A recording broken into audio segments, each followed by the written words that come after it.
Daniel Craig's James Bond movies are so boring.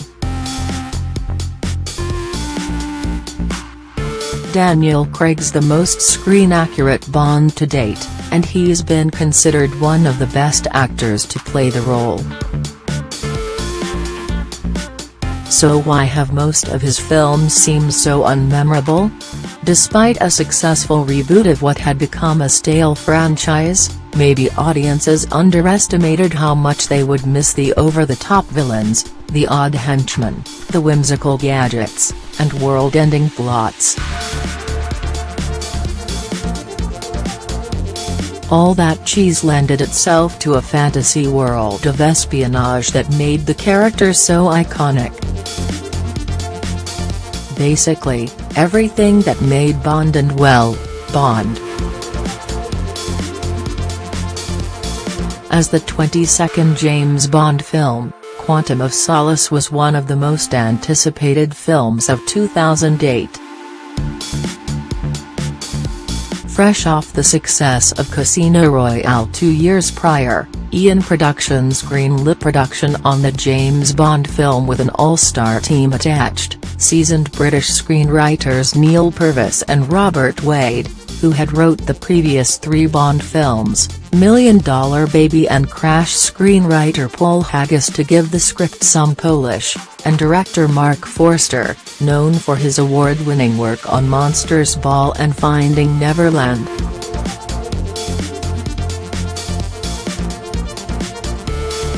At the film's core was Daniel Craig, whose performance in Casino Royale silenced critics who claimed he was too bland, blonde, and ugly to play the role. For the first time since Connery, and even perhaps more so, Bond was finally portrayed as the brutal and cold anonymous, blunt instrument wielded by a government department originally envisioned by British author Ian Fleming in 1953. Directed by Martin Campbell, who previously reinvented Bond once before with 1995's GoldenEye, Casino Royale was the refreshing reboot that the Bond franchise needed, more grounded and believable than many of the ridiculous films that preceded it. Quantum of Solace was a direct sequel to its predecessor, a first for the franchise that allowed audiences to actually see Bond face the consequences of his actions from one story to the next.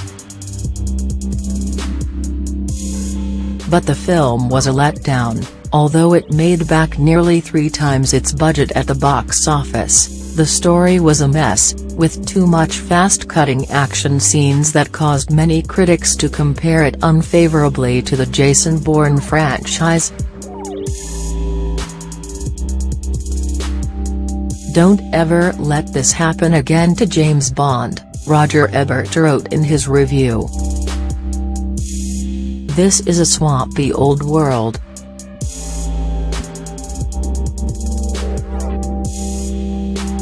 The deeper we sink in, the more we need James Bond to stand above it.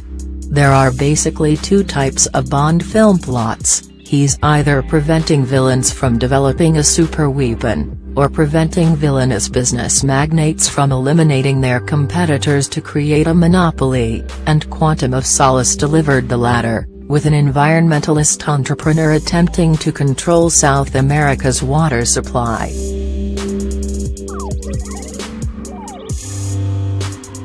But with the exception of having James Bond as the main character, there was nothing about it that felt like a Bond film. No gadgets, no glib one-liners, no appearance of John Barry's theme song until the end credits.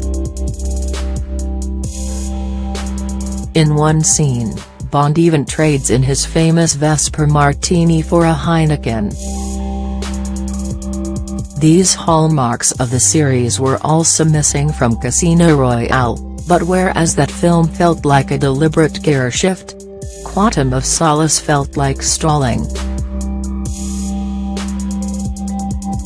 Forster later revealed the film's behind-the-scenes struggles in a 2016 interview with Collider, describing how the 2007-2008 Writers Guild of America strike had forced the film into production without a finished script. "Ultimately I felt like, okay, worst case scenario, the strike goes on, I'll just make it sort of like a 70s revenge movie, very action-driven, lots of cuts to hide that there's a lot of action and a little less story."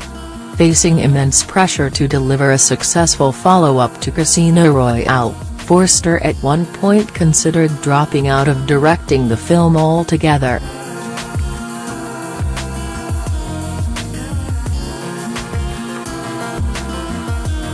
So the problems with Quantum are somewhat explainable, but they don't account for Skyfall and Spectre, two subsequent films that mimicked the film's tone and chaotic structure. Granted, 2012's Skyfall was a vast improvement on its predecessor, with a staggering $1.1 billion take at the box office. It's the highest-grossing film in the series and the highest-grossing movie worldwide for both Sony Pictures and MGM. It has all the ingredients of a great Bond film: an emotionally and physically scarred supervillain, a Javier Bardem performance that resulted in one of the all-time best Bond characters, explosive fight scenes across beautiful locales, and even the return of the Aston Martin DB5 first seen in 1964's Goldfinger, complete with the original license plate, BMT 216A.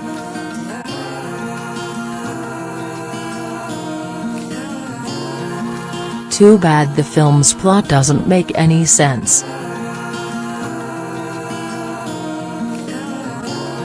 Bond resents M for ordering Moneypenny to shoot a mercenary he was fighting atop a train, a bullet that hit Bond instead and led to the release of a stolen hard drive containing the identities of undercover agents around the world.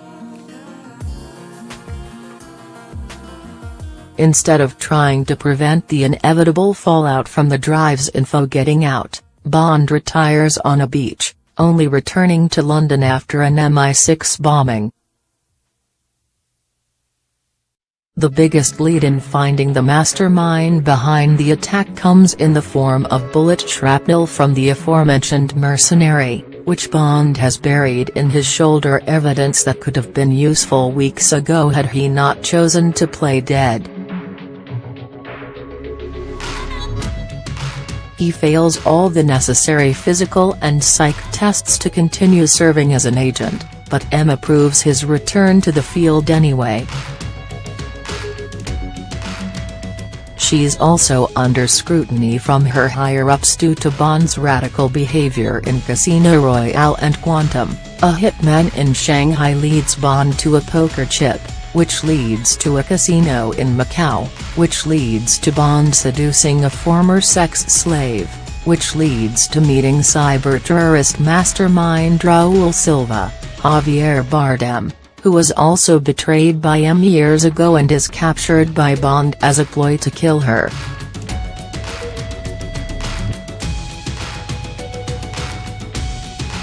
But for all his cyber-terrorism knowledge, Silva's big plan is to simply shoot at M in Parliament. Bond helps repel the attack and takes him to Skyfall Lodge, his family estate in the Scottish Highlands, where Bond and the groundskeeper, Albert Finney, prep Home Alone-style booby traps for Silva and his approaching army. The plan ultimately fails and M is killed, which begs a few questions. Why is a remote mansion, perfect for an ambush and with no available backup, where Bond decides to hide M? Why aren't 100 Royal Marines waiting to stop him at Skyfall? Couldn't Bond have let M out of the car at any town along the way to have her lay low for a few days? And since when did James Bond suddenly have seemingly deep-seated issues that compelled him to return to his childhood home? For 2015's Spectre, Eon Productions seemed to realize that audiences were getting tired of the grim cheerlessness of the recent Bond films, and these movies, essentially sequels to Casino Royale, had to lead somewhere.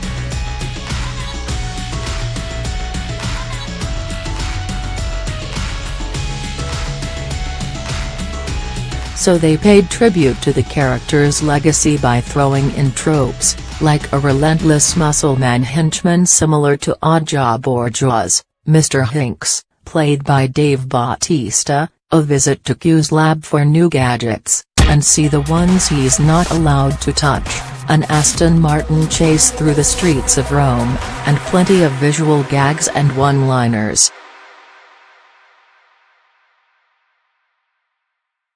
Christoph Waltz played Bond's most infamous nemesis, Ernst Stavro Blofeld, the architect of all Bond's pain. He's the head of Spectre, the iconic shadowy international organization that every villain from each of the previous Craig films is revealed to have been agents of, forcing Bond to prevent a plot that would see a Skynet-like surveillance and intelligence program taking over. Spectre intended to wrap everything up and create a similar universe to Marvel and the Fast and the Furious franchise, but the film's fan service felt gimmicky.